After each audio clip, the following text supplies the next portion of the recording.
Assalamualaikum warahmatullahi wabarakatuh. Sebelumnya perkenalkan, nama saya Widya Ahmad Tohari, NIM C2190037.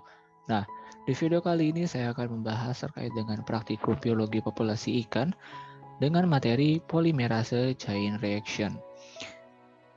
Nah, langsung saja ke pembahasannya. Polimerase chain reaction atau lebih sering disingkat menjadi PCR merupakan sebuah teknik yang digunakan untuk membuat salinan dari DNA hewan, tumbuhan, bahkan mikroorganisme. Mana PCR ini hanya memerlukan sedikit dari sampel DNA target, di mana nantinya akan diproses dan mendapatkan hasil sebanyak 2 pangkat N, di mana hasil ini bisa mencapai jutaan kopi dari DNA target. Mana jumlah ini bergantung pada proses pengulangan yang dilakukan gitu. Berapa banyak pengulangan yang kita lakukan.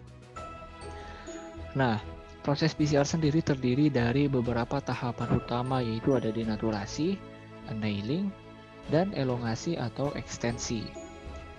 Nah, tahapan yang pertama itu denaturasi. Denaturasi merupakan tahap pembuatan cetakan atau template DNA dengan cara memisahkan dua untai DNA, di mana proses ini dilakukan dengan perlakuan suhu tinggi terhadap DNA target. Nah, setelah melakukan proses denaturasi, selanjutnya adalah annealing. Nah, proses annealing ini merupakan pengenalan dan penempelan primer pada DNA target, di mana primer yang biasa digunakan itu ada gen CO1 dan juga 16S rRNA, di mana dalam proses annealing ini suhu menjadi faktor yang harus diperhatikan, karena jika suhu tidak sesuai, baik itu terlalu tinggi atau mungkin terlalu rendah, maka primernya tidak akan menempel dengan sempurna, dan tentunya ini akan menyebabkan kekeliruan dari hasil yang didapatkan. Nah, selanjutnya itu ada elongasi. Nah, elongasi ini merupakan sebuah proses di mana primer yang sudah menempel pada DNA akan memanjang dari posisi awal hingga mencapai ujung dari DNA target, mana dalam proses elongasi ini akan membentuk untai DNA baru yang utuh. Kemudian ada jenis-jenis PCR. Nah, PCR ini memang seiring dengan perkembangan teknologi dan ilmu pengetahuan mengalami beberapa pengembangan lebih lanjut, di mana setiap jenisnya ini memiliki tujuan yang lebih spesifik sesuai dengan kebutuhan kita.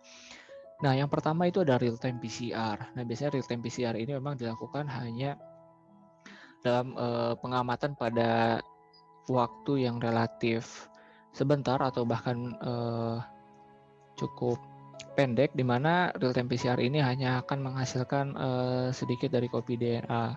Kemudian ada RT-PCR. RT-PCR ini biasanya digunakan untuk mengidentifikasi atau mereplikasi DNA dari mikroorganisme seperti virus, dan mungkin seperti yang sedang ngetrend sekarang ini, yaitu virus corona.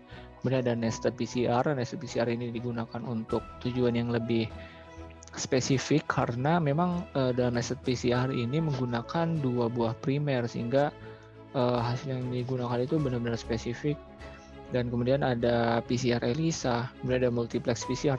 Multiplex PCR ini merupakan proses pengkopian DNA secara bersamaan gitu. Jadi ada beberapa DNA yang memang dikopi secara bersamaan. Kemudian ada touchdown PCR. Nah, touchdown PCR ini merupakan proses PCR yang bergantung pada pengaturan suhu. Jadi kita menentukan DNA target kita ini pada suhu berapa, dan pada prosesnya itu kita akan mengatur suhunya sehingga hasil yang didapatkan itu memang spesifik terhadap DNA targetnya. Dan mungkin itu aja yang bisa saya sampaikan, dan berikut merupakan daftar pustaka yang saya gunakan dalam penjelasan kali ini, dan kurang lebihnya mohon maaf. Wassalamualaikum warahmatullahi wabarakatuh.